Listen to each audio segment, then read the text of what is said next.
Okay, so ready for another deep dive? Always ready. Cool. Yeah. So today, we're going to tackle, this really interesting dynamic. It's about Africans in exile and their whole relationship with, their home countries. Sounds heavy. Yeah, it is, kind of.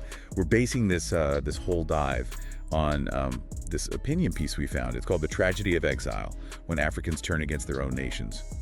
Catchy title, right? Yeah, definitely grabs your attention. And it makes a pretty, a pretty strong statement. So we're going to break down, all the arguments, the whole thing, so listeners can kind of grapple with it, too. Sounds good. So, right off the bat, this piece kind of throws you into the deep end, They start with Rwanda.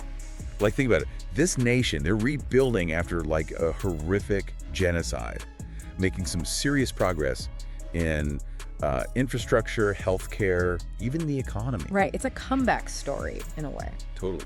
But here's the thing. The piece points out, how some Rwandans, the ones who are living abroad, often in, Western countries, they're actively, working against this progress. It's a bit of a paradox, isn't it? It is. It's why would anyone, even if you, disagree with the government back home or their policies or whatever, why would you want to sabotage your own country's success? Yeah, that's the core question, right? The piece calls this whole thing weaponized exile.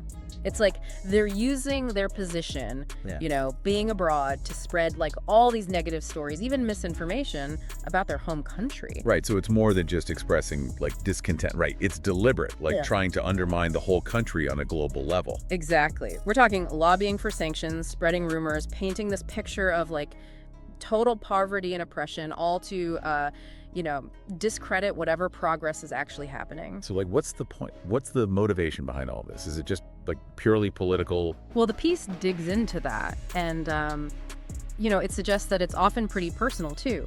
These people in exile, they might feel this need to stay relevant, to have influence, especially in those Western circles they're now part of. I see. So it's about maintaining their own position, even if it means hurting their home country. It's cynical, but that's one interpretation, yeah.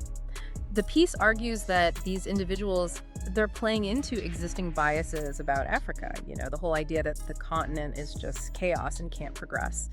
And by doing that, they get a platform, a voice. They get to be the experts. It's almost like they're exploiting those stereotypes, this Western hunger for stories of African turmoil just to boost themselves up. Yeah, exactly. And the piece is saying, look, this has a real cost. It's not just about reputation. There's actual harm being done to these nations they claim to represent. Okay, so let's get into that. What kind of harm are we talking about? Well, think about it. Spreading all this negativity, these rumors, it destabilizes a country, makes it a risky place for, say, foreign investors. Right, makes sense. Nobody wants to put their money into a place that sounds like it's about to fall apart. Exactly. And then there's the lobbying for sanctions, which can be devastating for economic growth. And maybe the biggest cost, the piece argues, is that this all just perpetuates this distorted view of Africa. It overshadows all the real progress that's being made and makes it harder for future development to happen. So it's on one hand, you've got all these people back home. They're working so hard to rebuild, create a better future.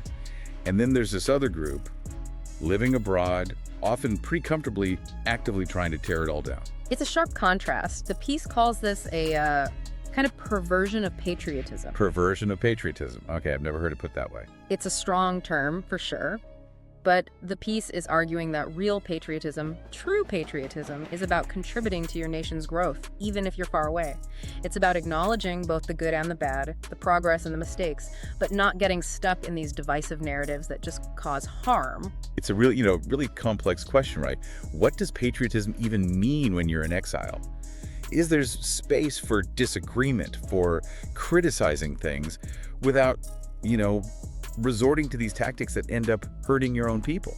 Exactly. That's the key point. There's a huge difference between raising valid concerns and deliberately trying to sabotage your country's progress.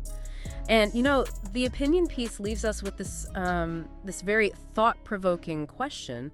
Will history remember these individuals as builders or destroyers? Wow, that's pretty heavy. It makes you think. Definitely. We've been focused on this very specific context, but I think the questions the piece brings up, go way beyond just the issue of exiled Africans. I agree. It's a much broader conversation. Yeah, it's how do we balance holding individuals accountable for actions that could be really harmful while still understanding the complexities of exile?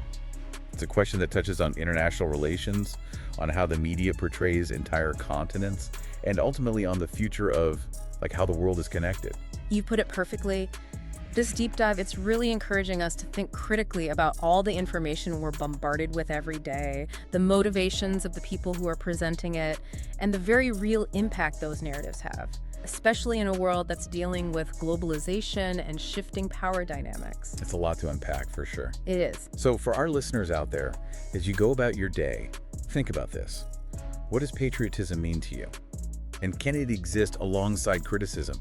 Can you be critical, even dissenting, and still be patriotic? And like, how can we make sure that what we do, even from far away, is contributing to a world that's more just, more equitable?